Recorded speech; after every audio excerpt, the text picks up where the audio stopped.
At sinalita ng Diyos ang lahat ng salitang ito na sinasabi, Ako ang Panginoon mong Diyos, na naglabas sa iyo sa lupain ng Ehipto, sa bahay ng pagkaalipin. Huwag kang magkakaroon ng ibang mga Diyos sa harap ko.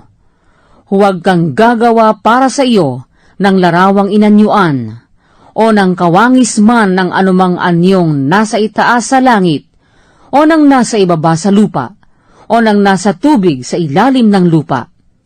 Huwag mong yuyukuran sila, o paglilingkuran man sila, sapagkat akong Panginoon mong Diyos ay Diyos na mapanibughuin, na aking dinadalaw ang katampalasanan ng mga magulang sa mga anak, hanggang sa 3 at 4 na sali ng lahi ng mga napopoot sa akin. At pinagpapakitaan ko ng kaawaan ang libu-libong umiibig sa akin at tumutupad ng aking mga utos.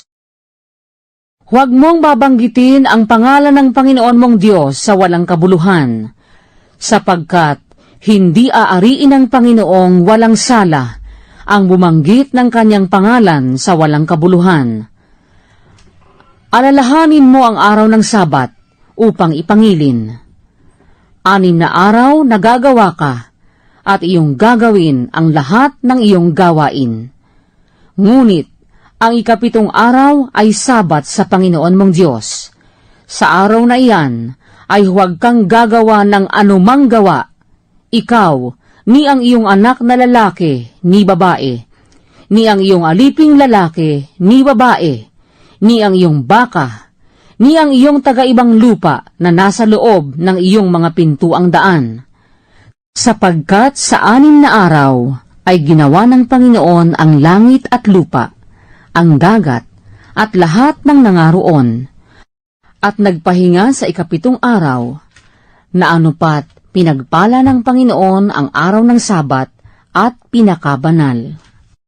Igalang mo ang iyong ama at ang iyong ina, upang ang iyong mga araw ay tumagal sa ibabaw ng lupa, na ibinibigay sa iyo ng Panginoon mong Diyos.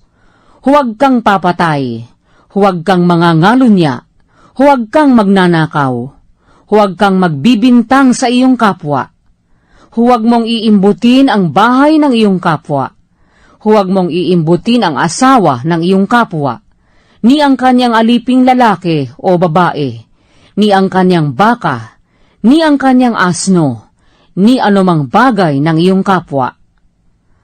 At nakikita ng buong bayan ang mga kulog, at ang mga kidlat, at ang tunog ng pakakak, at ang bundok na umuusok.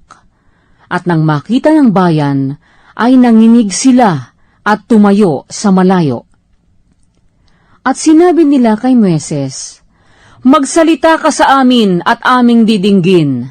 Datapwat, huwag magsalita ang Diyos sa amin, baka kami ay mamatay. At sinabi ni Moises sa bayan, Huwag kayong matakot, sapagkat ang Diyos ay naparito upang subukin kayo, at upang ang takot sa Kanya ay sumainyo, upang huwag kayong magkasala.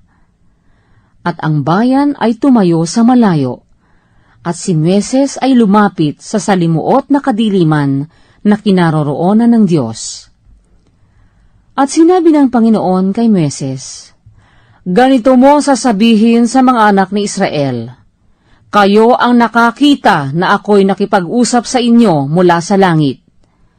Huwag kayong gagawa ng ibang mga Diyos na iaagapay sa akin, ng mga Diyos na pilak, o ng mga Diyos na ginto, huwag kayong gagawa para sa inyo.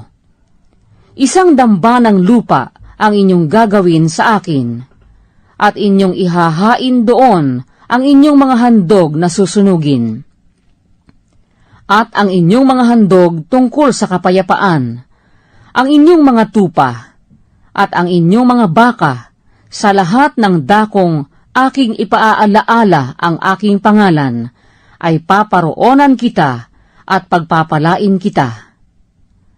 At kung igagawa mo ako ng isang damba ng bato, ay huwag mong itatayong may tapyas, sapagkat kung iyong gamitin ang iyong patalim doon, ay iyong nilapastangan yaon. Di huwag kang sasampa sa aking dambana sa pamamagitan ng mga baitang, upang ang inyong kahubaran ay huwag malitaw sa ibabaw niyaon.